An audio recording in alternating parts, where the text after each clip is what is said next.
अगर स्टूडेंट्स आज हम प्रश्नावली 1.2 स्टार्ट करेंगे और ये बड़ी आसान है, बस इसमें कुछ चीज़ें हैं जो ध्यान रखनी है। कोई अगर रूट 2 या रूट 3 ये भी नंबर आता है तब भी हम यही थ्योरी लिखने वाले हैं। तो देखें इनको कैसे करेंगे हम। सबसे पहले हमें क्या करना पड़ेगा, हमें ये इमेजिन करना पड़ेगा कि रूट 5 जो है यानी 5 का वर्गमूल है वो प्रीमियर संख्या है। सबसे पहले हम यहाँ लिखेंगे कि माना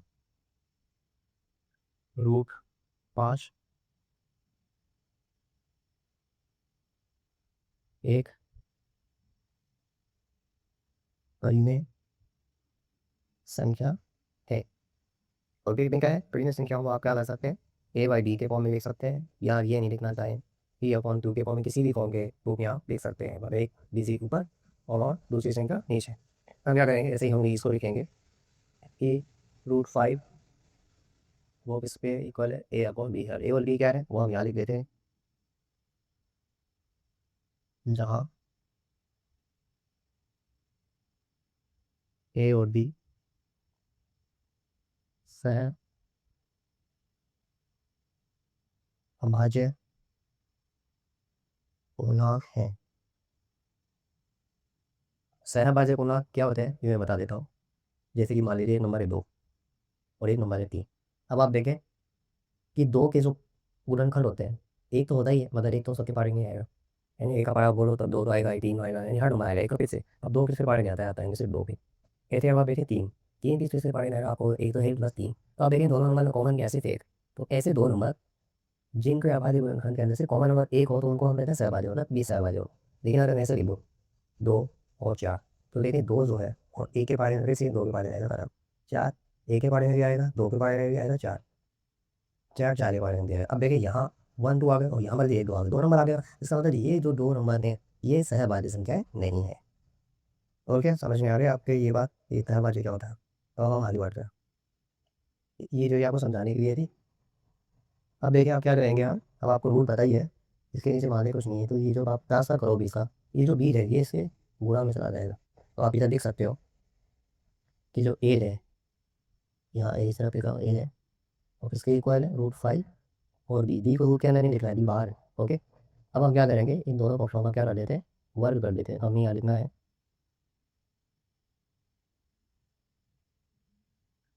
क्या करें, दोनों पक्षों का वर्ग करते हैं। हम यहाँ लिखते हैं दोनों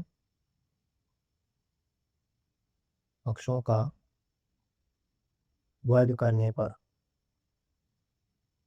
जैसे हम वर्ग करेंगे तो ए जो है वो स्क्वायर में आ जाएगा, 1 हो गया। रूट 5 बी जो है इसका भी स्क्वायर कर देते हैं। तो आप कहेंगे ये हमारा आ गया ए तो स्क्वायर के अंदर है। ये जो रूट है जब इसके ऊपर हमें स्क्वायर कर देता है तो ये वर्गमूल का साइन वो हट जाता है, यानी यहाँ आएगा सिर्फ 5 और बी के ऊपर लग जाएगा स्क्वायर, मिल जाएगा 5 b²। इसको लिखो आप समीकरण नंबर 1। ठीक है, इतना लिख दिया। अब आप देखें आगे, यहाँ यानी समीकरण 1 में a² जो है 5 से विभाजित है, 5 से विभाजित है। 5 से विभाजित, अगर आप ट्रांसफर करोगे 5 की कहाँ चला जाएगा, सिर्फ हार्मोन चला जाएगा नीचे अगर आप ट्रांसफर करोगे। ठीक है, तो ये मैंने बताया है इधर, ये सर। ओके, विभाजित है आता है, आप यहाँ देख सकते हो अतः ए भी 5 से विभाजित होगा, विभाजित होगा। ये अगर a² 5 से विभाजित है, ए भी 5 से विभाजित होगा। हो गया, तो देखें आगे अब आपको क्या करना है, अब आपको लिखना है कि माना ए जो है वो 5 c के बराबर है, और यहाँ भी लिख सकते हैं कि जहाँ c एक पूर्णांक है, मतलब c एक कोई नंबर हो सकता है, एवरीथिंग एक होती थी, c एक पूर्णांक है। अब देखो आपको क्या करना है, आप समझना ए के अंदर ये जो ए की वैल्यू है ये हम पुट कर देंगे। ठीक है, यानी ए की वैल्यू वाली हम क्या करेंगे, यहाँ पुट कर देंगे। तो यहाँ रखेंगे ए की जगह में अपाइचिक विद्युत है ए का मान समीकरण 1 में रखने पर, जैसे हम समीकरण 1 में रखेंगे तो यहाँ आ जाएगा 5c, क्या गया 5c और 100 का स्क्वायर, और इस पर आ गया 5 बी की यहाँ 2 अब देखिए 5 का स्क्वायर करेंगे तो 5 का करोगे आप, ये कितना आ जाएगा 25, और ये 30 स्क्वायर, और यहाँ पर है 5 20 स्क्वायर। अब ये 5 जो है ये 25 को पार लेगा, ये सब आप आगे लेके जा सकते हो इसको। तो इस 5 का ट्रांसफर करेंगे तो ये के भाग में चला जाएगा, तो आप लिखोगे 25 से नीचे आ गया 5, यहाँ से 30 स्क्वायर था इक्वल टू यहाँ रहेगा 20 स्क्वायर। फिर 5 काट देगा 25 को 5 बार, ठीक है। तो आप 20 स्क्वायर की वैल्यू क्या ले सकते हैं, आप ले सकते हो 20 स्क्वायर है, इसकी वैल्यू आई है 5c square, 5c square, equation number 2। अब आप देखें एक चीज़, इक्वेशन 1 में, इक्वेशन 1 आई थी ए का स्क्वायर आएगा 5 से कोने दूंगा, फिर देखिए 20 स्क्वायर आ गया 5 थी, ये जो जो हमें यहाँ लिखी थी ये कि यही तरीके से दोबारा लिखनी है, लेकिन एक जगह आप बी है तो हम बी लिखेंगे। तो देखिए ऊपर भी वैसे सेम आ जाएगा पूरा का पूरा, यहाँ 20 स्क्वायर 5 से विभाजित है, अतः बी भी 5 से विभाजित होगा।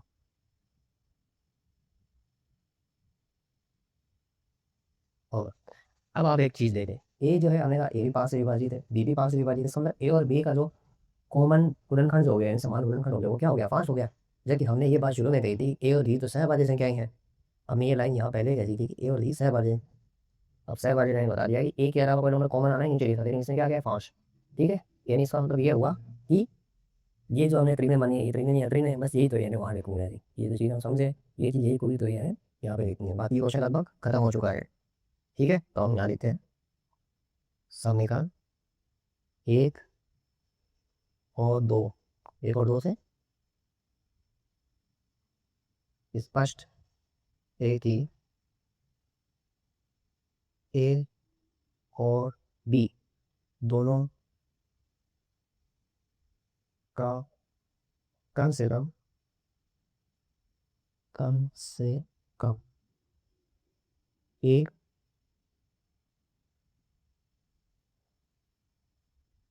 उभयनिष्ठ गुणनखंड यानी कॉमन, उभयनिष्ठ होना कॉमन, कॉमन गुणनखंड 5 है, जब ये होना ही चाहिए था, लेकिन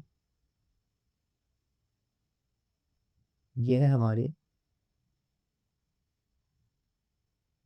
प्रारंभिक प्रारंभिक घटना का विरोधाभास विरोधाभास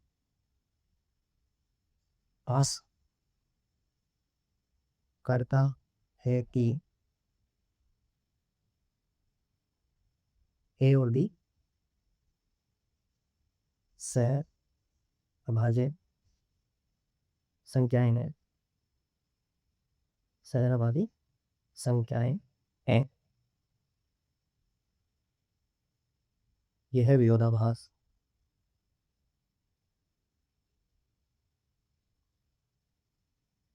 हमारी गलत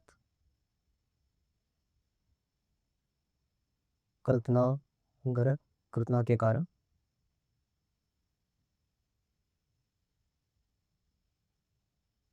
उत्पन्न हुई कि रूट 5 है एक परिमेय संख्या है, एक ये संख्या परिमेय संख्या है, अतः रूट 5 जो है एक है परिमेय संख्या है। तो देखिए थ्योरी पूरी है, बाकी संख्या जो है इन सवाल जो है वो बहुत आसान है।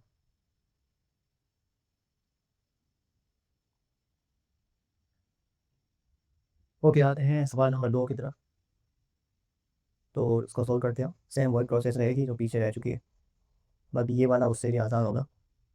तो पहले तो हम मान लेंगे कि ये परिमेय नहीं है, परिमेय है, तो हम लिखते हैं माना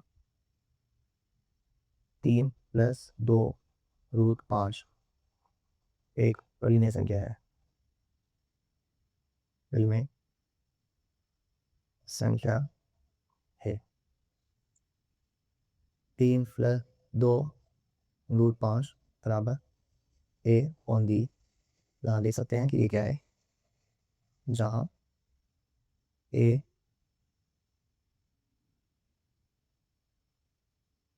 यहाँ ए और बी सहअबादे पूर्णांक है।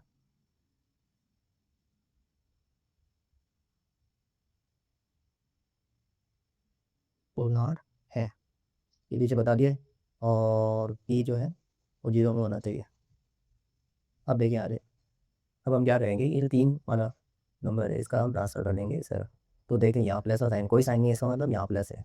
यहाँ प्लस है तो ट्रांसफर होगा तो साइन चेंज हो जाती है, नहीं उधर जाएगा तो माइनस आ जाएगा। तो यहाँ पे ये बचेगा बस। यहाँ दे देते हैं 2√5, उस तरह ए अपॉन बी अपनी जगह माइनस ए। ठीक है। अब देखिए दो जो है वो उसके गुणा में है, तो जब हम इसमें ट्रांसफर करेंगे तो ये इनके भाग में पड़ा जाएगा। तो अभी हम बैठे तो इस तरफ बचेगा √5 और इस तरफ आ जाएगा ए अपॉन बी -3 और इनका नीचे आ जाएगा 2। ठीक है, आगे इतना। अब देखिए आगे हमें क्या करना है, इतना हो गया बस। इसको हम चाहे तो समीकरण नंबर 1 लगा सकते हैं। आगे देखें, आगे हम ये करेंगे क्योंकि ए और बी प्योरली पूर्णांक हैं, इसलिए ये जो पूरा पोर्शन है ये वाला, ठीक है, ये वाला ये भी क्या होगा, पूर्णांक होगा। ठीक है, इसलिए ए अपॉन बी -3 अपॉन 2 ही एक पूर्णांक, पूर्णांक हो या परिमेय संख्या होगा, पूर्णांक एन परिमेय परिमेय संख्या होगी। देखिए ये हमें कहा ये परिमेय है, तो ये जब एक साइड बराबर एक साइड एक संख्या होती है वो उसके बराबर ऐसा होता है, ये परिमेय है, इसको भी परिमेय होनी चाहिए। तो हमें ये लिखना है, अतः √5 को भी परिमेय होना चाहिए, परिमेय होना चाहिए, परंतु √5 एक अपरिमेय संख्या है। ये अपरिमेय, तो ये अपरिमेय, तो इसको भी फिर अपरिमेय नहीं होना पड़ेगा, तभी तो ये हो सकता है। और बस अब हमें यही चीज़ यहाँ लिखनी है, ये है, ये है विरोधाभास हमारी गलत कल्पना के कारण उत्पन्न हुई हुई ही 3+2√5 एक परिमेय संख्या, यानी हमें शुरू में यही बात है कि ये परिमेय संख्या है, जो कि गलत साबित हो गया, परिमेय संख्या है, यानी यह परिमेय बात, यही बात आप याद 3 से। अतः 3+2√5 एक अपरिमेय संख्या है, अपरिमेय संख्या है। ये हो गया हमारा क्वेश्चन नंबर 2। अब देखिए इसमें भी हमें यही है, पहले हम मान लेंगे कि ये अपरिमेय नहीं है, एक परिमेय संख्या है, तो हमें लिख देते हैं माना। ठीक है, फर्स्ट क्वेश्चन बता माना 1/√2 एक परिमेय संख्या है, एक परिमेय संख्या है, परिमेय संख्या है तो a/b के रूप में लिख सकते हैं। हम लिखेंगे a/√2 जो है और a अपॉन बी, और ये बी क्या है वो हमें पहले बता दिया है, लिख सकते हैं जहाँ ए और बी सह अभाज्य पूर्णांक है और जो बी है वो 0 नहीं है, इन बी और इक्वल 0 है, बी 0 नहीं है। हो गया इतना। अब हम क्या करेंगे, इसको चाहे तो आप रिवर्स ऑर्डर करना सकते, रिवर्स ऑर्डर से मतलब मैं दूर को ऊपर ले आऊँगा, इससे क्या होगा, बी भी ऊपर आ जाएगा। ठीक है, ए से मतलब ये नीचे जाएगा। तो हम यहाँ लिख देंगे, पहले से लिखा को समझाने दें, वो दो का एक नीचे, इसके अंदर बी ऊपर लगा जाएगा और ये नीचे। देखो ए को किसी नंबर से भाग दे दो आप, वो नंबर आने वाला है, इसलिए ए को लिखना जरूरी नहीं था। तो 1√2 इसी आ जाएगा, ये आ जाएगा बी अपॉन ए, इतना हुआ। अब बढ़ते आगे, इसको डाल दो आप, समीकरण नंबर 1 बना लो। अब तो स्टार्ट हो जाएगी यहाँ। देख लें, हमें ये कहा था क्योंकि ए और बी पूर्णांक है, जो ऊपर हमें लिखा था वही, ए और बी पूर्णांक है, इसलिए बी अपॉन ए यानी ये वाला एक परिमेय संख्या है, एक परिमेय संख्या है। और ये परिमेय संख्या है तो इसको भी परिमेय संख्या बनाना पड़ेगा, जबकि ये तो अपरिमेय संख्या है तो हम लास्ट में कह देंगे आता है ये अपरिमेय संख्या है। तो बस ये चोरी मेन चोरी है होता है अंडर 2 को भी परिमेय होना चाहिए, होना चाहिए, परंतु अंडर 2 एक अपरिमेय संख्या है। ठीक है, ये अपरिमेय संख्या है। अब वो लिखना है कि ये विरोधाभास इसलिए उत्पन्न हुआ क्योंकि जो हमारी कल्पना थी वो गलत थी। ठीक है, यही वाली चीज़ वापस हम लिख देंगे, यार लिखने आगे आप चाहे तो नीला में लिखे हैं ना, ये विरोधाभास, ये है विरोधाभास, हमारी गलत कल्पना के कारण हुआ। ठीक है, अतः हुआ ताता बॉडी में हुआ कि वन रूट एक परिमेय संख्या है, अतः एक नोटे अंडर 2 एक अपरिमेय संख्या है। हो गया। अब हम आते हैं सेकंड क्वेश्चन की तरफ। ओके, इसको भी सेम उसी तरह करना पड़ेगा, पूरी पूरी थ्योरी वही। सबसे पहले हम लिखेंगे ये टेबल लेते हैं, चलो हल माना 7 रूट 5 एक परिमेय संख्या है, एक परिमेय संख्या है। परिमेय तो वही होगा 7 रूट 5, इसको लिखो आप ए ऑन बी, क्या कहेंगे ये 7 थोड़े से गुणा में ये यहाँ नीचे लगा जाएगा भाग में, हम लिखेंगे इस तरह तो आ गया √5 और ये ए ऑन बी, जो 7 मल्टीप्लाई में था वो नीचे आएंगे डिवाइड हो जाएगा, इसको वापस इक्वेशन नंबर 1 दे दिया। अब वापस वही तो स्टार्ट हो जाएगी कि ए और बी पूर्णांक है, क्योंकि ए और बी पूर्णांक है, इसलिए ये वाला जो पोर्शन है ये वाला एक परिमेय संख्या होगा। ठीक है, इसलिए ए अपॉन में के साथ भी एक परिमेय संख्या है। ये परिमेय, इसको भी परिमेय होना पड़ेगा, इसलिए √5 भी परिमेय संख्या होगी, परंतु √5 क्या है, एक अपरिमेय संख्या, एक अपरिमेय संख्या है। अब और वाला दे रहे हो दबास वाली चीज हो गया इतना,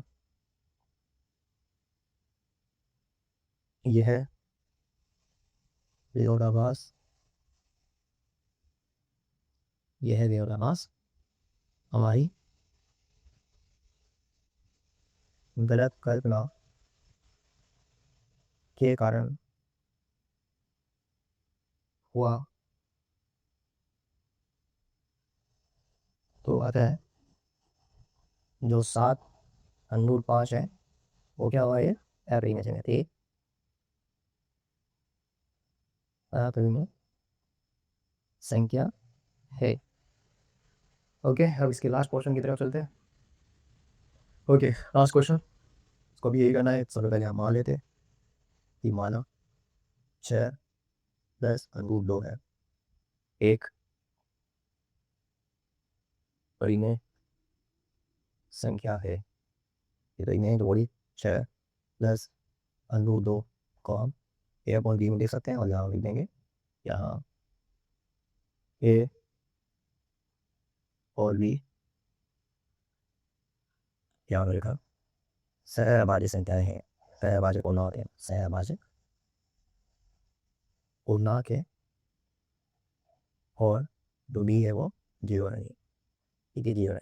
इस चीज़ है। आगे देखें ना, ये 6 प्लस में ट्रांसफर करेंगे तो माइनस में चला जाएगा, यहाँ तो बचेगा सिर्फ √2, किया जाएगा a/b-इस। ठीक है, आप पहले इधर बोल सकते हैं, आगे करना चाहें तो कर सकते हैं, सॉल्व होना ज़रूरी नहीं है। मतलब आलू सोल्व होता है डी गेम डी टाइम चला जाता है, फिर दीवार आ जाता है, तो वो वैसे ज़रूरी नहीं है हमारे लिए, है ना। आगे हम लिखेंगे वही फिर से थोड़ी जो भी ए और बी पूर्णांक हैं, इसलिए a/b-6b एक परिमेय संख्या होगी, एक परिमेय संख्या है, इसलिए √2 एक परिमेय संख्या होनी चाहिए, परंतु √2 एक अपरिमेय संख्या है।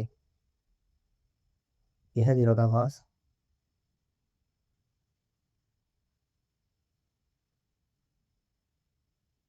हमारी गलत कल्पना के कारण हुआ है। अतः 6 + √2 एक अपरिमेय संख्या है। ये हो गई हमारी एक्सरसाइज खत्म। आई होप आपको ये वीडियो समझ में आया होगा। अगर कुछ डाउट है तो आप कमेंट्स कर सकते हैं और चैनल को लाइक सब्सक्राइब जरूर कीजिएगा। Thank you.